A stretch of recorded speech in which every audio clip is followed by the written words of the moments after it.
For most of my life, I've been obsessed with the Final Fantasy series. Ever since I first got my hands on Final Fantasy X on my PS3, I've been enraptured by the series' ability to change and evolve with each entry while still feeling patently Final Fantasy. I still remember hearing about Final Fantasy XIV for the first time in middle school, and hearing that it was amazing and a must-play, but as a kid I had no way of playing it, living in a house with no internet. Upon lamenting this woe to my friend, he informed me that his father had tried the game back when it came out and thought it wasn't very good. I had no way of learning that what he had meant was the game's 1.0 release, the original release of the game, which was so widely hated that Square Enix had to nuke it and start over. All I knew was that Final Fantasy XIV was a bad game, and it was all I would know for a long time. My interest in the game came back, however, when I was watching one of my favorite YouTubers stream VOD. It was a Snapcube stream, which was one half Jackbox and the other half Final Fantasy XIV. It was, in fact, her first time playing it too, and the game looked so interesting. Afterwards, I'd looked further into the game and found it had a hugely dedicated fan base, and more importantly, an unlimited free trial, which runs up to the critically acclaimed Heavensward, I heard. I also found out that the game was available on PS4, which I now had. So I got to work creating my account, forgetting the password, then going through the process of account recovery. For those that don't know, Final Fantasy XIV's account recovery is notorious for its many issues. I still remember the feeling of being stuck and the dread of having to create an entirely new email just so I could play Final Fantasy XIV. Once I finally got my new account set up and the game running, I made this guy, Larkship, my Lalafell, who, as you can see, I didn't play for very long. I was an impatient teen, alright? I thought the writing was too long-winded and the quests were too boring and tedious. Thoughts I still kinda share on the early game of A Realm Reborn. A year later, I would brave the wilds of Eorzea again, making this cutie. This is Luna Astralis, a traveling adventurer with a foggy memory of her past who wound up in the city of Ul'dah. Always up for a challenge, she begins taking odd jobs while also learning to become a thaumaturge, when she's noticed by a group called the Scions of the Seventh Dawn. She's a character I've been building for a long time in my head. I've been thinking about her personality, the clothes she wears, the way she combats enemies, the way she interacts with NPCs and people. It's always so much fun to roleplay as her and the way I play the game. In fact, I still play Luna to this day. I first created her around January of 2022, where I would play her for a few days, then quit again. If my achievements page is to be believed, the next time I picked it up was yet another year later. This time I would play for a whole 2 days, then log off for another 6 months. The cycle would be the same for pretty much the rest of 2023, but around late 2023, I had a lot more time on my hands and picked up the game again. 2023 was about my junior year in high school, and it was also when I was starting to gain a deeper understanding of myself.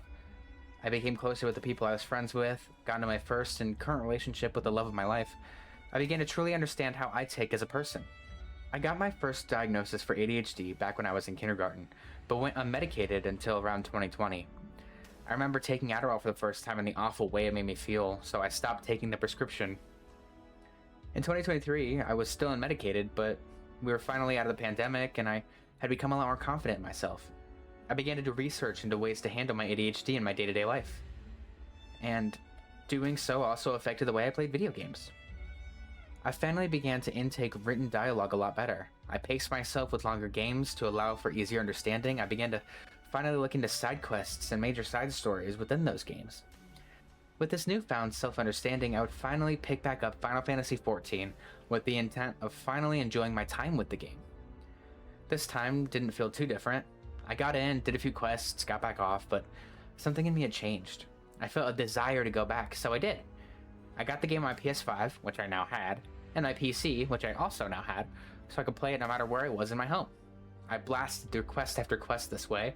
Then around spring of 2024, I got a laptop, which I installed the game on and would play for hours on end. So what changed from 2021 to 2024? Part of it was my approach to the game. When I first picked it up back around 2021, I read online about how long-winded ARR was and how you needed to push through it to get to any of the good stuff. I heard testimony after testimony about how boring and bad the first chunk of the game was. A chunk, mind you, which took me 80 hours in game time to complete. I went in with the mindset that the game was going to take a while to get good, so I just pushed through.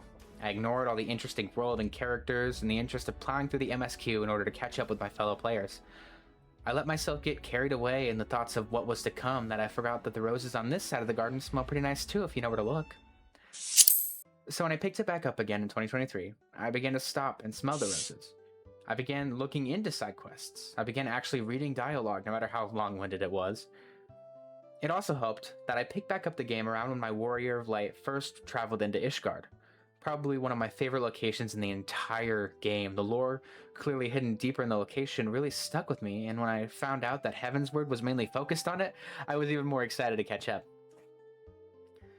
I still remember the first time I played through a dungeon with other people. I did it through Duty Finder and was really nervous of doing poorly. When it finally popped up that other people had joined, I said my hellos in chat and was welcomed by some of the friendliest people I have ever played a game with. It was clear that everyone participating besides me was a veteran. And even still, none of them talked down to me. It was clear that everyone was just there to have fun and to help me progress. This was the defining moment where I finally realized how different this game was to other online games. Other games, I knew, through experience or anecdotes from others, tended to have wildly toxic fan bases, especially ones with co-op elements. Back when I played Overwatch, I remember the amount of people who would get upset over anyone in the party doing poorly. One of the main reasons I began to rethink the way I played the game was also this video by Joe Cat, talking about his experience with the game. While I didn't resonate with his exact issues, I still related to his complaints with the story and characters, the one to catch up leading new players to attempt his tunnel vision, the MSQ, and how he handled that. His perspective on how hard it is to hear everyone say that this game's story is just so good, while being stuck in a spot where you think it really isn't, then his insistence that you stick it out because it is worth it, really helped me to change my outlook on the game. It also helped the Dawn Trail, an expansion said to be mainly referenced and built around Final Fantasy IX, which is my favorite Final Fantasy of all time, was coming out, so that kind of sped up the process a little bit. I just knew I had to catch up. So I pulled up my chin, got on the game, and finally beat the MSQ of A Realm Reborn about 3 days ago, as of writing and recording this script. Kind of missed the release date of Dawn Trail by a few days. Once I realized I'd missed the release date of Dawn Trail, though, I began to take the game slowly again. I'd pick up the game for a little bit, put it back down, rinse and repeat, until last year when I began to stream the game on my Twitch. I have a personal history of streaming for a little bit and then not streaming for a long bit. I'm really bad at putting aside the time to do it, but when I began to stream Final Fantasy XIV, I made it a personal mission to play at least up until Heavensward live. So I tried. Partner made me this amazing PNG tuber you see right now, and I made general assets and got to streaming. I admit to not making my goal of consistently streaming the game, but it did reinvigorate my love for Final Fantasy XIV again, and I got hooked deeper than I ever had before. I blasted through the final few quests of ARR, I ripped through the patch quests, and before I knew it, I was almost done. Until it turns out, to finish the patch stories, you have to go through 3 of the Crystal Tower dungeons, which are not playable with NPCs. Meaning, I have to wait for Duty Finder to do its thing, a thing which took each time over 30 minutes. An amount of time which just does not work very well for streaming, to just kind of wait around for 30 minutes. So I vowed to finish the tower off stream and then come back to finish it live. Then I got really, really addicted, and I'm about a third of the way into Heavensward, so sorry about that. Regardless of my speed in playing through the game, I love it with all of my heart.